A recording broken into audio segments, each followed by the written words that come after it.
Bonjour, moi c'est Sandra. Et moi c'est Maxime. Alors aujourd'hui on fait cette vidéo parce que vous êtes inscrits sur le site jeunedonneur.fr pour devenir donneur de moelle osseuse. Et donc on va vous expliquer comment utiliser le kit qui vous a été envoyé et que vous avez reçu par la poste. Et du coup, comment le renvoyer. Alors normalement dans ce kit, vous avez plusieurs documents. Donc, vous avez déjà le mode d'envoi. Ensuite, vous avez le questionnaire médical d'auto-évaluation. Vous avez l'engagement volontaire et vous avez effectivement un kit de prélèvement.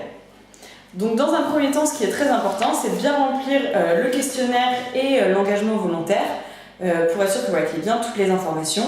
Et il faut ensuite les rentrer dans l'enveloppe à bulles qui était aussi présente dans le kit. Et c'est l'enveloppe à bulles que vous allez renvoyer. Donc ensuite, ce qui est important, c'est effectivement de faire le prélèvement. Donc vous avez cette pochette-là. Dans cette pochette, en fait, il y a deux sortes de petits cotons-tiges qui vont vous permettre de faire le prélèvement. Donc dans un premier temps, remplissez bien l'étiquette avec vos noms, prénoms et date de naissance, parce que c'est ça qui permettra de vous identifier. Donc ensuite, avec cette pochette, Maxime va vous montrer comment faire le prélèvement. Donc déjà, cette pochette, il faut l'ouvrir par le côté où il y a marqué Puritan et pas par le côté où il y a le code barre. Vous voyez, il y a une petite ouverture qui est facile. Et donc en fait, en l'ouvrant par là, ça va vous permettre de prendre les cotons-tiges du côté du manche. C'est très important de ne jamais être en contact avec sa main, avec la partie où il y a le coton. Ce qu'il faut savoir, c'est que du coup, pour faire le prélèvement, on va frotter la partie en coton contre la paroi de la joue.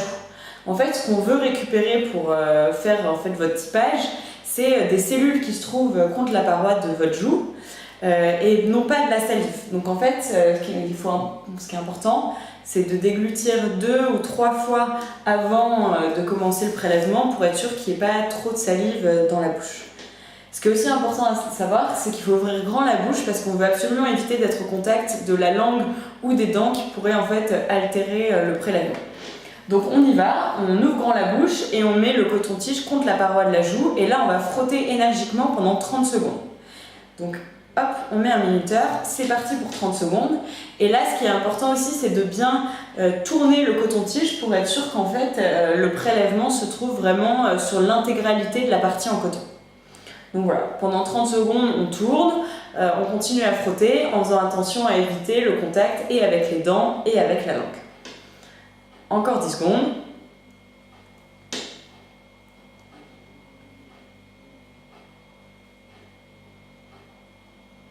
Voilà, c'est fini pour ce premier coton-tige. Donc une fois qu'on a fini, on le remet délicatement dans la pochette à côté de l'autre en faisant attention toujours à ne pas toucher la partie en coton. Ensuite, on recommence la même opération avec le deuxième, mais cette fois-ci sur l'autre joue. Donc voilà, faites bien attention, toujours les mêmes conseils. On déglutit 2-3 fois avant de le mettre dans la bouche. Ensuite, on ouvre grand la bouche pour être sûr que le coton soit en contact ni avec les dents ni avec la langue. Et ensuite, on frotte et on le tourne pendant 30 secondes.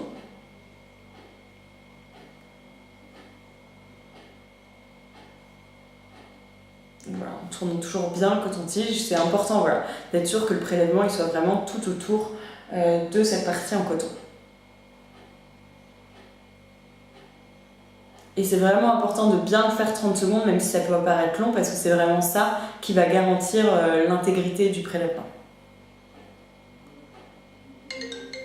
Voilà, maintenant vous avez fini le prélèvement, le plus dur est fait. Vous pouvez remettre le deuxième coton-tige dans la même pochette, et donc voilà, et remettre cette pochette dans l'enveloppe à bulles. Donc dans l'enveloppe à bulles que vous allez renvoyer, on a bien le questionnaire médical, l'engagement volontaire, et la pochette avec le prélèvement où vous aurez écrit votre nom, prénom et date de naissance. Et normalement, l'enveloppe à bulles est déjà bien affranchie, donc vous pouvez la renvoyer, l'adresse est déjà marquée, donc vous avez simplement à la poster pour que ça parte. Et qu'est-ce qui se passe une fois qu'on a renvoyé le kit? Et du coup, une fois que vous allez renvoyer le kit, les prélèvements vont être analysés et vous allez être finalement inscrit sur le registre des donneurs de moelle osseuse. Et sous un mois environ, vous allez recevoir votre carte de donneur. Okay. Merci. Merci beaucoup à vous pour votre engagement.